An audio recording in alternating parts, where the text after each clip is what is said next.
Take my hand, let's fly away. We'll come back another day. You love me, you can say. If you don't, then get away. My car is all I need, so get the fuck away from me. You don't know how to read, my GSR is in the lead. I look at the sky, you look at the ground. I'm looking around, nowhere to be found. You're pussy cause you left, you couldn't handle all the stress. I got a master plan, I'm getting parts from Japan. So if you wanna race, you're gonna put you in your place. So if you're looking for somebody that you really wanna run with, come find me, come find me, come find me, come find me. If you're looking for somebody that you really wanna run with, come find me, come find me, come find me. All right, Brian, so how did you get this on the jack stands, brother? Well, it was pretty simple, Drake. I just went like this and I said, all right, put them under there. Oh, that's wonderful. I love it. Let this shit right here begin. Integra key is going in. Motors on, I'm gonna win. Tires they about to spin. I'm looking right, I see my twin. Driver's side, I see my friend. I know you're slow, so don't pretend. I'm the king of JDM. Cruising, cruising, homie, you're losing. I'm so amusing, yet so abusing. Listen, pay attention. I forgot to mention, we're rolling in the mob. Destination hit the mall. Poster, poster by the wall. We taking pictures of them all. We got an RSX, you're in the Lex. I'm in the jungle cause I'm in the Rex. We got Brian Brown. He's a legend in these parts. They call him the Barnacle.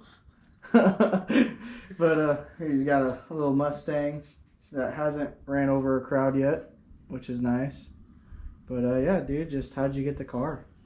I wanted a project in my high school days, so I went and found a Mustang. I was looking more towards a Mopar, but you can't touch those for under 20 grand. And Mustangs were pretty plentiful, so I found one that was pretty sad. Decided I want to get into restoration. I've owned it for probably like 10 years now. Fuck, damn. I didn't know that. It was like my graduation gift from me to me. That's one way to do it. Was it always this color? It was primer and rust. Yeah. I replaced a lot of metal.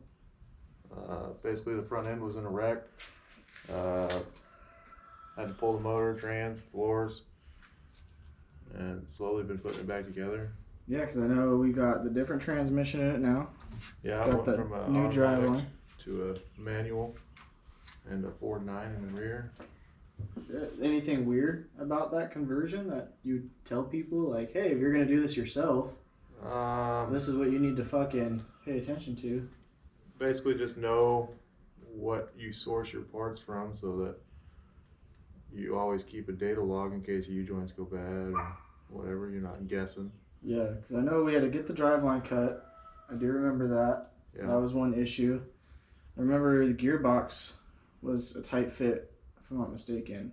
Yeah, it was a little tight. It didn't come with it in 1967, so modifying. Yep, we got that. And then what's the next thing? We got it running driving. So you did a test drive on it. You were pretty stoked about. You got to put windows in it, headliner, and then probably do the steering box that's sitting in my living room. Oh yeah, dude. Yeah, man. Because I noticed there's the red one out there. Yeah, but, that's a buddy's though. Yeah, that's pretty sick. Fucking dude, this is definitely a fan favorite. I mean, I remember Kaylee, she tried to steal it for many, many months. Yeah, no, we don't want Dude, this thing is gonna be so amazing. Are you gonna keep it black? I don't know what color I'm gonna do right now. Thinking like it's like a purple. Ooh, with some flake in it. Yeah. That would be amazing. I'm gonna get rid of all the chrome.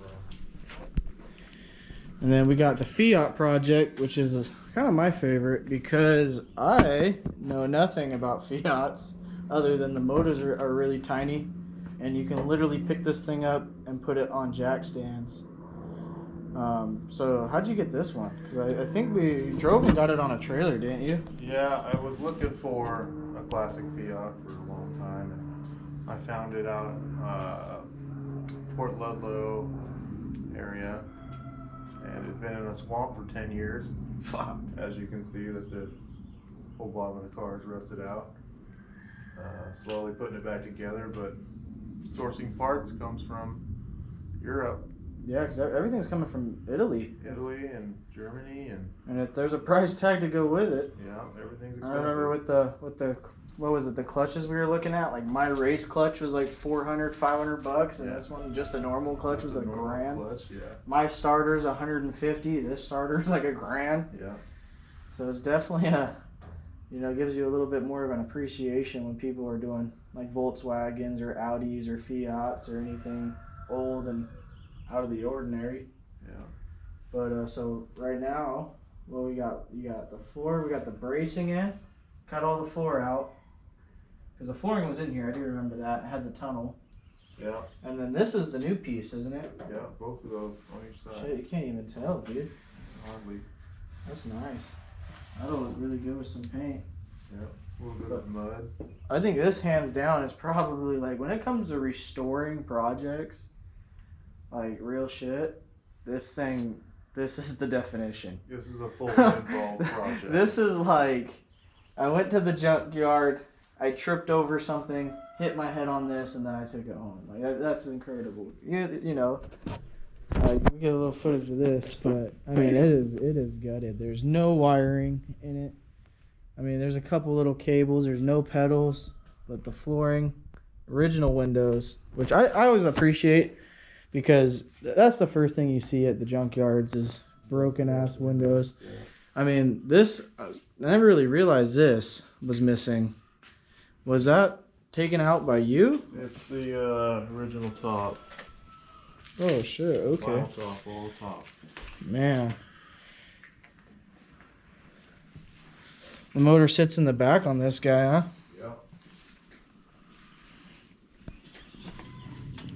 Yeah. Yeah, I mean, this thing just doesn't weigh anything.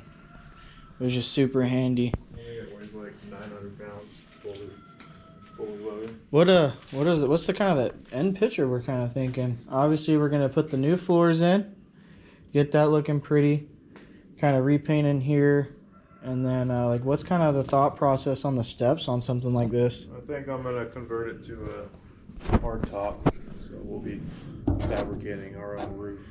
Oh, that'd be sick. And then my buddy actually has a 900cc 4-cylinder motor that we're gonna put into it, Okay. and we're gonna turbo it. Probably get about 70 horsepower. Yeah, and something like this, that'd be insane. It'd be ripping. It'd be like a fucking go-kart plus. Go-kart you can get groceries in. It'll probably be like in a Barth inspired build. Yeah. Sweet, dude. You know, and then especially if you could like get it to the point where people want to start giving you parts. Yeah. Like big companies. I mean, because you just don't see shit like this anymore. I think the only other person that I think even restores these is in Italy. Mm-hmm. There's a couple guys on the East Coast that import them, but yeah, that's incredible. And most then work is done there. you have like a color scheme and stuff picked out. Like obviously, like for me, when it comes to Fiat, I think red. I think red and white. That is what I think of. The same thing when I think of like Brembo. You know, it's red and white. Snap-on, red and white. Cornwell, blue. You know. Yeah. I don't really have a color theme, but it'll probably be some classic Italian. That'd be sick. Coloring. Italian jobs type make. I'll have to put some extra stuff in there so when we rob a bank, we'll be rich and retired. But yeah, man. How much have you put into this thing so far? Money wise? Yeah. Probably about $3,000, I'd say. Damn. So $3,000 gets you this. $3,000 gets you enough sheet metal to put some floors in it. Sick. And then did it have all the steering components, or is that stuff we're gonna have to track down? I have the original steering wheel and all the suspension, but I don't know if I'm going to use it. Yeah. Or go with more of Because the. I mean, if we're going to the extent of just being able to fabricate everything, I mean, the sky's the limit. Mm. You know what I mean? If we wanted to get something from literally like a CRX, you could, you know, fucking make it happen. Anything's Why not? fabricatable. Right? And I think that's where a lot of people are intimidated by like certain engine swaps. But I mean, you got guys on YouTube, even Cletus I've seen, they're throwing K series and smart cars that are fucking just through the roof, you know, 700 horsepower motors in a smart car, and it's just doing wheelies down the block. But shit, dude. What would you say your hardest battle is with this guy? Is it just finding parts? I mean, that's the first thing I would think too. Or is it just the amount of rust that is with this guy? I would say right now it's relearning uh, welding and Yeah. fabricating. Yeah, because I know you. What welder are you running? I forget which one we got. Eastwood 135. Yeah. Would you recommend that, or would you say like, hey, don't get the Harbor Freight welder for $100? Or I like that one. It's better than my first welder ever was. oh really? Yeah. Yeah, because I remember I got that one. I bought it for like fucking $20 from some dude, and I did some exhaust work. But then when me and Kid got that titanium from Harbor Freight, that was sick. But the fact that that has gas attachments really makes a difference. And then this garage looks amazing so far. You tore out those shelves. That really made it feel bigger. Yeah. And putting the pellet stove somewhere out of the way, that's a big win. So you can eat, you can work all year round. Yeah. Are you what are you thinking? Are you guys gonna kind of put any sort of garage stuff in here? Oh yeah, I plan to insulate and then drywall. But lumber prices right now are Oh my gosh, stupid. dude. Yeah, what is it, like 7? I got probably $500 of lumber just hanging on my ceiling, man. Yeah, they're gonna stop stealing copper and start stealing studs. Yeah. But yeah, so we got basically these covers. I mean, we could probably look in the engine bay a little clean, but I mean, there really isn't too much. But yeah, let's check that out. So basically, this is what, just a stock body, stock motor. It's a 289 Ford 40 over forged internals. Nice. So it's pushing a little bit of muscle, but as far as like the block and everything, it's the original block. Nice. I'm in the process of getting a 351 for it. Yeah, I see you got the Edelbrock right there. Yeah, the 1406. And then this thing, I always laugh at this because it's like, to me, it's like, I know what that is. It makes funny, but the fact that it's like the flamethrower too, it's like, oh, is it going to shoot flames? Yeah, mixed with combined with the Patronix ignition, you get rid of the points. It's a pretty good setup. You lose a lot of the delay. Hell yeah. And then once we get Kid over here, we'll make him clean up all the wiring with all the special looms because that's like his favorite thing to do that he hates. Yeah. And then tell me about this guy because this guy I remember. So a lot of the stuff I'm kind of getting refreshed as I'm going, so it's kind of nice. But I mean that was the original C4 automatic. Yep. That came out of the Mustang. And I remember when we pulled that was sick. And then that's a 2-cylinder Fiat, 17 horsepower, 479 cc motor. Fuck. I mean, the flywheel on it. I mean, it's just so incredible that you could literally grab that center bar and use it as a dumbbell. Yeah, and probably 100 pounds. Yep, use it to race lawnmowers. But shit, that's awesome, dude. I mean, luckily when it comes to restoring, people don't realize it is a long process. Yeah, and I mean, you see the TV shows where they do it in a weekend. Yeah. No, they're not doing it in a weekend. I can promise you that. Your average project is a couple years to a decade. Yeah. And like with this, the craziest part about it for me with this is obviously we got the Amazon roller. Shout out to me for hooking you up on that. Yep. But the fact that this thing was driving, it is running, it is driving. Sadly I never got my Corvette out in time to bring it out with you. But luckily when this thing's back on the road, this would be perfect time. I should have picked up the Corvette today. That'd have been sick. But I mean, to have the motivation to be like, you know what, I'm going to take this running car that gets thumbs up and I'm just going to store it in my garage and I'm going to tear it apart. And if I get it going in 10 years, cool. That to me, that's a lot of admiration, I guess would be the word, The longevity. Yeah, because normally when people are like, hey, don't break something that isn't broken.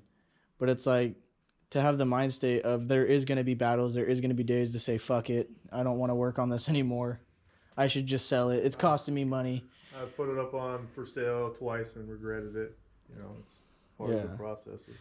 And Sipes, he has one as well. And I remember we went over there and played with his ignition and stuff. But I definitely would love to get all the classics and just, make a day about it, man. Go to some events, give some kids some hope, and then one day they could do it too.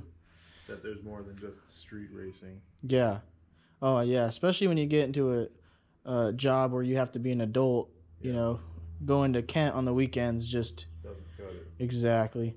So I think we got this pretty much covered. Anything you think we missed, or you'd like to throw in about, You know, if there's something you're looking at, do it. It's only going to get more and more harder as more and more cars get wrecked and scrapped.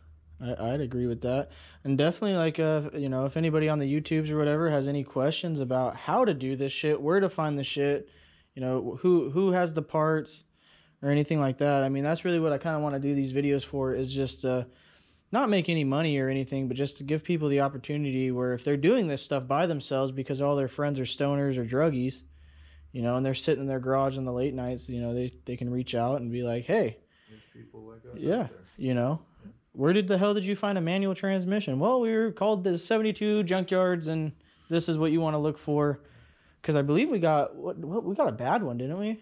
Yeah, I think I threw that away. Yeah, yeah, Shitty we transmission. got it, and I think I had some shaft play. It was stuck in 2 gears at once. Yeah. So I mean, that's just some of the battles, you know. So this is kind of my favorite thing in the world, right here. So funny story on this one, since we're doing content, is I'm at work working my ass off. This man right here tells me, hey, I'm a fly to bumfuck nowhere, and I'm gonna meet this random dude, and I'm gonna come give him money, and he's gonna give me a car, and I'm gonna drive it back. And I said, sweet, dude. I was supposed to go. I can't remember what was going on. I wasn't able to leave, but I get a message saying, hey, the guy flaked. They don't have their plane tickets. They don't know what to do. So first thing I do, being the MVP that I am, is I start packing my shit at work, and I said, well, I'm either gonna get in trouble or I'm not.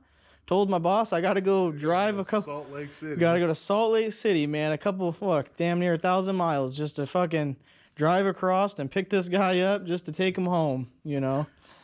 And turns out, thank God, as soon as I was about to leave, they were like, no, we're just joking, and we picked the bad boy up. But I know this is your third one. Yeah. And what about so tell me a little bit about the other two before we dive into this, because I know you got to go to work. I bought my first one probably 5 or 6 years ago. I had it for 5 days and I wrecked it. Ooh, how the hell did you do I that? was in an 8-car pileup, and I was the 8th car.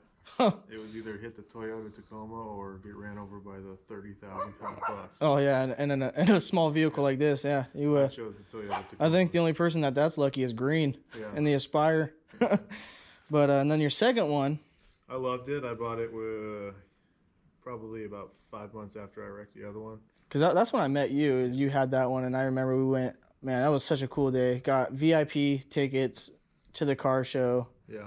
Felt like a boss. Didn't have to wait in line. And the Toy Run, Northwest yep, Toy Run. and that Shout one. out to That was a black one. It was a gray, dark gray black. Yeah, and I remember that thing. First thing I saw, I was like, oh, it was boosted as shit. You know, it was nasty. It was dope. And then you got rid of it for that truck, if I'm not mistaken. Yeah. And I was bummed. I was like, damn. Like, for me, hating these type of cars, I really did start to enjoy them, and I did start finding a secret passion that no one knows about. Until right now. Until now. But we might just edit that out. We got to keep secrets, you know. But when I saw this and you pulled up in this, and I was like, red and white, that's my theme. It's been my theme my whole life. And I was like, damn, did you buy this for me? Because I would daily drive this thing. And it is incredible. When we went to McDonald's and got milkshakes, and I was just like, holy shit, it's got the power. It sounds nice. I mean, it is a showstopper. And for being semi-looking basic, I mean, you really got to appreciate the vehicle itself. And Abarth, that was the designer, wasn't it, of the vehicle? Was, an engine builder that basically like the Carroll Shelby of Europe. He did a lot of exhaust tuning and then some engine building for Fiat and other companies. He did like Porsche and Formula 2 and some other stuff. Yeah, he was most famous for partnering with Fiat. Yeah, and then who owns Fiat right now? Fiat owns Fiat. Fiat owns Fiat. That is rare these days. Yeah. You know, like, it just blows my mind. So I know a little bit about the vehicle, and these Willwood do not come with it. No, And if I'm not mistaken, this is a $4,000 brake package $4,000 upgrade. to stop a go-kart. That's already overbraked. I mean, that is just amazing. And to find even the pads. So we got here. So tell me a little bit about these, because I know me with my stickers, I like to tell a story on my Honda, and each one has a meaning. You know, is there any significance? Mainly the Fiat specific ones, like with Combo and Mr. Fiat, are for the classics. They don't really do any modern. But the Euro Compulsion, Turbo Smart, and Madness are all companies that do a lot of Italian, European upgrades for vehicles. Oh yeah.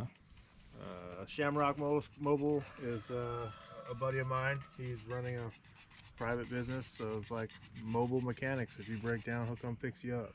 Man, and he's local. Yep, he is Everett. Oh, okay. Yeah, shout out to Shamrock. Looks like the number is 425-273-7160 for those people in the Northwest region that don't want to fix their shit on the highway. These are sick. So tell me, I don't remember seeing these on other models. Those are European taillights. They only come in the European vehicles. It's a matter of getting a conversion harness to make them work for the US spec vehicles. Oh wow. It's a lot of money for just a little bit of looks. Oh yeah, just some plastic, you know. Yeah. And then obviously we got your Instagram, your private one, Wrestle Metal Garage. That's where, you know, we're starting to do content, especially now more so than ever. That's where the work happens. And that's where we got our projects. You know, if you got any questions or anything along those lines, or if you want work done, I mean, most of us have lives, but we definitely have no issue helping people. Some of us are tuner certified. We all got mechanic background experience, electrical, and things like that. But I mean, it's just so crazy. Like the placement of the shifter just throws me off. I mean, because I feel like you're playing a PC computer game and you got your console. It's pretty convenient for going from shifting back to the wheel. Instead of reaching all the way down by your knees, it's more at your mid position. That's amazing.